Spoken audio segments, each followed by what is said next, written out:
Taste the Daily. Tiruvallur மாவட்டம் திருத்தணி சுப்பிரமணிய சுவாமி கோயிலில் 4 மணி நேரம் காத்திருந்து பக்தர்கள் சாமி தரிசனம் செய்தனர். வார விடுமுறையை ஒட்டி பல்வேறு மாவட்டங்களில் இருந்து சாமி தரிசனம் செய்ய திருத்தணி மலைக்கோயிலில் பக்தர்கள் குவிந்தனர். இதற்கிடையே சுமார் 4 மணி நேரம் வரிசையில் காத்திருந்து மூலவர் முருகப்பெருமானை தரிசனம் செய்தனர். இந்த நிலையில் மலைக்கு வந்து செல்லும் சாலையில் அதிகமான வாகனங்கள் சென்றதால் பக்தர்கள் கடும் போக்குவரத்து நெரிசலில் சிக்கி தவித்தனர். எனவே விடியா திமுக அரசின் காவல்துறையினர் போக்குவரத்தை ஒழுங்குபடுத்ததால் போக்குவரத்து நெரிசல் ஏற்பட்டதாக பக்தர்கள் குற்றம் சாட்டினர். வேலூர் மாவட்டம் சின்ன அல்லாபுரத்தில் மக்கள் பயன்படுத்தும் குடிநீர் தொட்டி சுத்தம் செய்யப்படாமல் கழிவுநீர் கால்வாயை போல் காட்சியளிப்பதாக பொதுமக்கள் குற்றம் சாட்டியுள்ளனர்.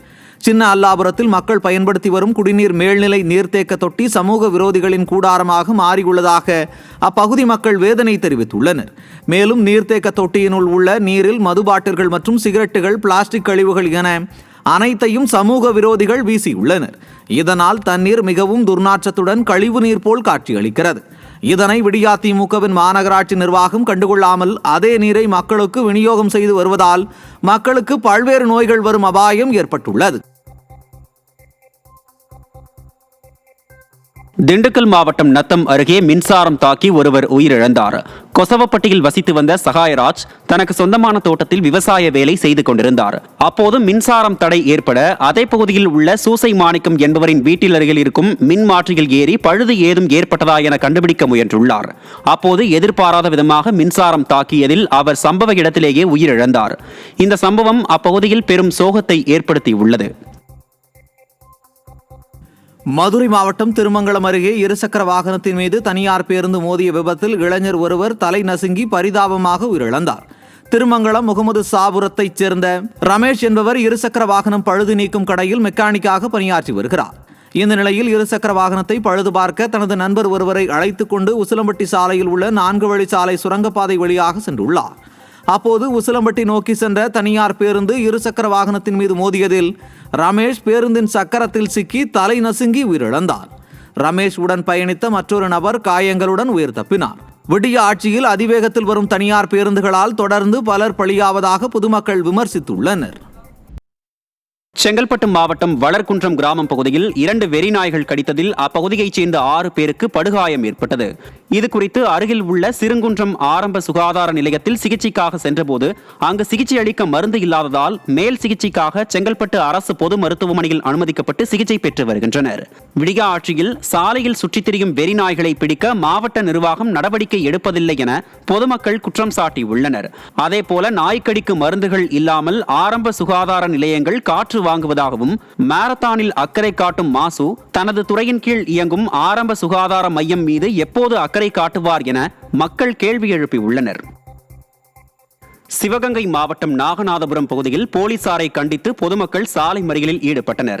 இளையான்குடி அருகே இளமனூரைச் சேர்ந்த மனோபாலன் மற்றும் அவரது சகோதரரும் உணவகத்தில் சாப்பிட்டுக் கொண்டிருந்த போது அங்கு வந்த நாகநாதபுரத்தைச் சேர்ந்த சண்முக பாண்டியன் என்பவர் மனோபாலனிடம் தகராறு செய்து அவரை கத்தியால் குத்தினார். இதில் பலத்த காயமடைந்த மனோபாலனை மதுரை அரசு மருத்துவமனையில் சிகிச்சைக்காக அனுமதித்தனர்.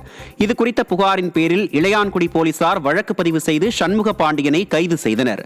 மேலும் கைது செய்த சண்முக பாண்டியன் எங்கு இருக்கிறார் என தகவல் இல்லாததால் அவரை காவல்துறையினர் அடித்து கொலை செய்துவிட்டதாக கூறி நாகநாதபுரம் கிராம மக்கள் போலீசாரை கண்டித்து சாலை மறியலில் ஈடுபட்டனர்.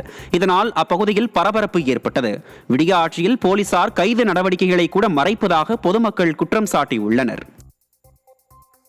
நீலகிரி மாவட்டம் உதகை அருகே உள்ள அண்ணா காலனி குடியிருப்பு பகுதியில் புலி ஒன்று பகல் நேரத்தில் உலா வந்து ஆடுகளை வேட்டையாடுவதால் பொதுமக்கள் அச்சமடைந்துள்ளனர். இதுவரை 10க்கும் மேற்பட்ட ஆடுகளை புலி அடித்து கொன்றுள்ள நிலையில் இதுகுறித்து வனத்துறையினரிடம் புகார் தெரிவித்தும் நடவடிக்கை எடுக்கப்படவில்லை என்று அப்பகுதி மக்கள் குற்றம் சாட்டியுள்ளனர். இனியாவது கும்பகர்ண தூக்கத்தில் இருக்கும் விடியா திமுக அரசின் வனத்துறை அதிகாரிகள் விரைந்து செயல்பட்டு புலியை வனப்பகுதிக்குள் விரட்ட வேண்டும் என பொதுமக்கள் கோரிக்கை விடுத்துள்ளனர். மாஞ்சோலை தேயிலை தோட்ட விவகாரம் தொடர்பாக அதிகாரிகளிடம் மேற்கொள்ளப்பட்ட விசாரணை குறித்து விரிவான அறிக்கை விரைவில் சமர்ப்பிக்கப்படும் என தேசிய மனித உரிமை ஆணைய விசாரணை அதிகாரிகள் தெரிவித்துள்ளனர். நெல்லையில் கடந்த 4 நாட்களாக தேசிய மனித உரிமை ஆணையக் குழுவினர் மஞ்சோலை தேயிலை தோட்ட விவகாரம் குறித்து விசாரணை மேற்கொண்டனர். இந்த நிலையில் இந்த விசாரணை முடிவடைந்த பிறகு செய்தியாளர்களை சந்தித்த விசாரணை அதிகாரி ரவிசிங், மஞ்சோலை விவகாரம் தொடர்பாக தேசிய மனித உரிமை ஆணையத்தின் விசாரணை நிறைவு பெற்றதென தெரிவித்தார். மேலும் பாதிக்கப்பட்டவர்களிடம் விசாரணை மேற்கொள்ளப்பட்டு அவர்கள் தெரிவித்த புகார்களின் அடிப்படையில் சம்பந்தப்பட்ட துறையினரிடம் கேள்விகள் கேட்கப்பட்டு விசாரணை நடத்தப்பட்டது என்றும், விசாரணை குறித்த விரிவான அறிக்கை கூடிய விரைவில் தேசிய மனித உரிமை ஆணைய தலைவரிடம் வழங்கப்படும் என்றும் விசாரணை அதிகாரி ரவிசிங் தெரிவித்தார். And we have examined the Manjolai tea workers, witnesses, government officials, and we also again examined the Dr. K. Krishna Swamiji as well as BBTCL officials. We will submit our report to our Honorable NHRC. Thank you. Kanyakumari மாவட்டத்தில் வார விடுமுறை தினத்தை ஒட்டி திருப்பரப்பு அருவியில் சுற்றுலா பயணிகள் குவிந்தனர். வார விடுமுறை தினத்தில் சுற்றுலா தலங்களுக்கு செல்ல சுற்றுலா பயணிகள் ஆர்வம் காட்டுவது வழக்கம். அந்த வகையில் குமரியின் குற்றாலம் என்று அழைக்கப்படும் திருப்பரப்பு அருவியில் காலை முதலே சுற்றுலா பயணிகள் குவிந்து வருகின்றனர். மேலும் அருவியில் கொட்டும் தண்ணீரில் நீண்ட நேரம் நீராடியும் தங்கள் குழந்தைகளுடன் விளையாடியும் அருவியில் உற்சாக குளியல் போட்டு மகிழ்ந்தனர்.